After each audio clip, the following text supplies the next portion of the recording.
ginnaaw bi ñu leen nuyoo di leen dalalaat ak jàmm ci chaîne bi di Leader TV di wax ne bu leen fàtte abonné gannaaw loolu ñu ñëw ak yéen ci revue de presse nag ñoo ngi ci njëkk stade ñoo ngi fay li fekk l'international sénégalais bi champion d'Afrique bi ñu gën ko xamee ci Kalidou Koulibaly gannaaw dem bi nga xam ne dem na ko foofee ca Chelsea journal bi mi ngi fesal naan Kalidou Koulibaly ma nga foofee sa Londres di def visite médicale am bu paree day jubali foofee ci Chelsea ba tey journal bi ñu ngi fay fekk l'international sénégalais bi champion d'Afrique bi di Edouard Mendy moom Edouard Mendy nga xam ne ma nga foofee ci Chelsea mi ngi xamal ne naan dem bi nga xam ne Sadio Mané dem na ko foofee sa Bayern perte bu rëy la sa Premier League bu foofee sa Angleterre ba tey journal bi ñu ngi fay fekk sunu gaynde yu jigéen yooyee nga xam ne Zambie moo leen éliminé sa Coupe d'Afrique jigéen ñoo di am foofee sa Maroc.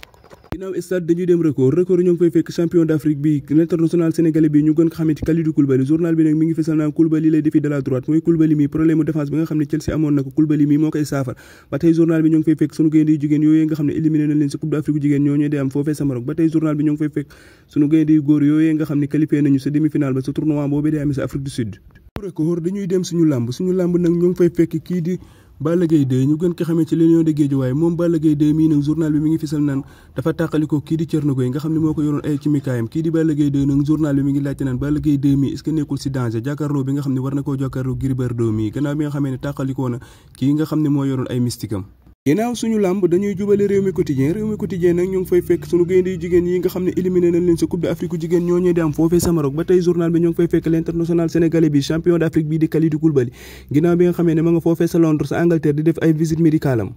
gannaaw bi réew mi dañuy jubali bitim réew journal bi ñuy wax Mundo Deportivo ñoo ngi fay fekk l'international brésilien bi ñu gën ko xamee ci Rafael Diaz ñu naan ka Rafinha ak kii di Ousmane Dembélé nga xam ne tey jii na leen di présenté foofee sa FC Barcelone bu mi di jotee ba tey journal bi ñoo ngi fay fekk l'international ivoirien bi ñu gën ko xamee ci Kessié moomee di Kessié nag commencé na ay matcham foofee sa FC Barcelone. dañuy des bitim réew ak journal bi ñuy wax sport moom nag mi ngi fesal équipe bii di FC Barcelone gannaaw bi nga xamee ne mi ngi ci préparation saison moom mii di FC Barcelone mi ngi doon amal démb match amicaux mais 1-1 la def ba tey journal bi ngi ñuy xamal ni kii di l'international gabonais bi ñu gën ko xamee ci Aubameyang commencé na wane boppam gannaaw bi nga xamee ne bii FC Barcelone moom mii di Aubameyang moom moo ko dugal ba tey journal bi ñu ngi fay fekk l'international brésilien bi ñu gën ko xamee ci Rafinha journal bi mi ngi ñuy xamal naan kookee di Rafinha ma nga foofee sa FC Barcelone. Mundo Deportivo dañuy des bitim réew journal bi ñuy wax Marca fekk fa l'international joueur brésilien bi ñu gën ko xamee ci La Pulga ñu naan ka Lionel Messi moomee di Lionel Messi nag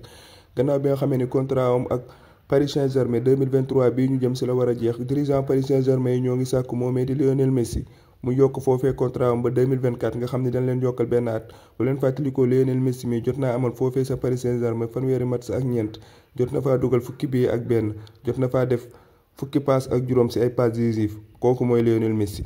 ñuy des foofee sa bitim réew journal bi ñuy wax AS gannaaw bi nga xamee ne mi ngi fesal l'international joueur belge bi nekk foofee sa Real Madrid gardien de but ñu gën ko xamee ci Courtois moom mii di Courtois nag bës toppane ko seen entraînement wu Real Madrid yooyu gannaaw bi nga xamee ni